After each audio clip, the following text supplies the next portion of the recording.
কিতারে বাবা না শুনি বলা তো তোমরা বুঝি সুলফর হলে বুগরায় তো আমি আজকে তোমরা মাঝে টিপস লই আইছি টিপসটা যদি তোমরা ঠিকঠাক মতো ফলো করিলাও তোমরা সুলফরা পার্মানেন্টলি অফ হয়ে যাব। তো বিষয়টা হইলো কি আবার এগো আসলে খুব একটা সিরিয়াস একটা বিষয়। আর সোল সবার উপরে, তোমার পরে, আমার বাইরের পরে, আমার বইনের পরে, সবার পরে। তো আমার কিছুদিন আগে খুব বেশি চুল পড়তো।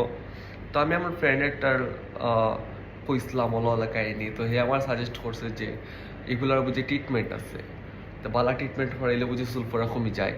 তা আমি তার কথা মতো ঠিক পরের দিন গেছি ডাক্তার দেখানে, কারণ ইম্পর্টেন্ট বিষয়। তো তো গিয়া দেখি রে ভাই, আমি যে ডাক্তার দেখাতে গেছি বেটার নিজের মাথার চুল নাই, বেটার ওখান খালি ওখান খালি ওখান খালি।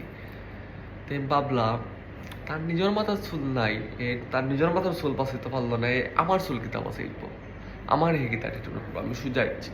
তো এই বিষয়টা হইলো গিয়া ভাই চুল দাঁড়িয়ে মুছিতে হইলো গিয়া ভাই জেনেটিক বিষয়। তো যেগুলো থাকবার এগুলো এমনও থাকবো, আর যেগুলো থাকতো না এগুলো কোনটা হলেও থাকতো না ভাই। তুমি যে মাথায় সিমেন্ট ডালিয়া দিলাম না নি, এরপরেও চুল পড়বো। তো এটা জেনেটিক বিষয় বা এটা কিছু জিনিস মানিয়ে নেওয়া লাগে।